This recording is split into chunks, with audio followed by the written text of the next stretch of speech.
శ్రీ గణేశాయ నమః, శ్రీ సరస్వతి నమః, శ్రీ గురుభ్యో నమః. భక్తులారా, వ్యాసప్రోక్త మహాభారతం చెప్పుకున్నాం. ఇందులో భాగంగా నేటి వరకు మనం ఆది పర్వాన్ని 80 భాగాలుగా చెప్పుకున్నాం. ఈ రోజున 81వ భాగం చెప్పుకున్నాం. ముందుగా వ్యాసుల వారికి నమస్కారం చేసుకుందాం. ఆంజనేయ స్వామి క్షేత్రపాలకుడికి కూడా నమస్కారం చేసుకుని సమర్థ సద్గురు సాయినాథ్ మహారాజ్కి జయ అని చెప్పుకుంటూ ప్రారంభం చేద్దాం. నిన్న ఎక్కడి వరకు చెప్పుకున్నాము మనం? స్వచ్ఛంద మరణాన్ని అనుగ్రహించాడు తండ్రి. ఎవరికి? భీష్ముడు వారికి, శాంతనుడు. ఎందుకు? భీష్మించినందుకు. ఎంత భీష్మించడం అంటే భీష్ముడు అని పేరు అందుకోసం వచ్చింది. తన తండ్రి కోసం తాను బ్రహ్మచర్యాన్ని పాటిస్తాను, పిల్లల్ని కనను, తండ్రి ప్రేమించిన సత్యవతికి పుట్టేవాడినే రాజుగా చేస్తాను అని వాగ్దానం చేశాడు. ఎవరికి? సత్యవతి తండ్రికి. ఆమెను తెచ్చి తండ్రికి వివాహం చేశాడు. అలా వివాహం చేసినందుకు గాను తండ్రి వరం ఇచ్చాడు స్వచ్ఛంద మరణాన్ని. అక్కడి వరకు చెప్పుకున్నాం. సత్యవతి కూడా మరి వివాహం అయిన తర్వాత ఆమె అంతఃపురంలో సర్వసౌఖ్యాలు కూడా అనుభవించింది రాజుతోటి. మరి సత్యవతి గర్భంలో ఆమెకి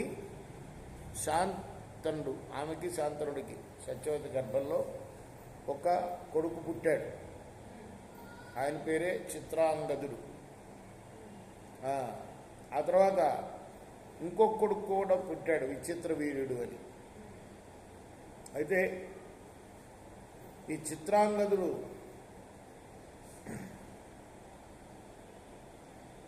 ఏం చేశాడయ్యా అంటే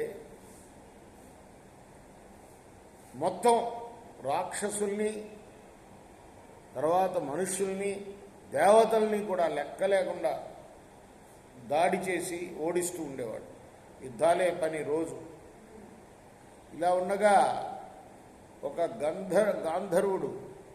గంధర్వరాజు, ఇదే పేరు గలవాడు, చిత్రాంగదుడు అనే పేరు గలవాడు, వాడితో యుద్ధం చేస్తూ చనిపోయాడు.